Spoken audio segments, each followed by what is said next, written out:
நெய்வேலி அமர்ந்திருந்து சிதம்பரத்தை கடப்போம். அம்மா சீர்காழி வழியா நம்ம காரைக்கால கடப்போம்.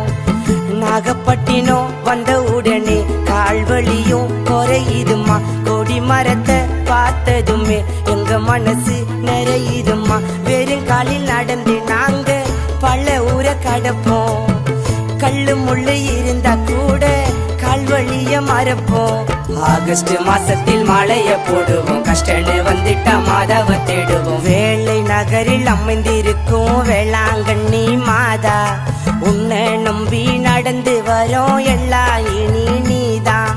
வேலை நகரில் அமைந்திருக்கும் வேளாங்கண்ணி மாதா, உன்னை நம்பி நடந்து வரோம் எல்லாம் இனி நீதான். மெழுகு வத்திய ஏத்தித்தான் மாதா முகத்தை பாக்குறோம். மெழுகு வத்திய ஏத்தித்தான்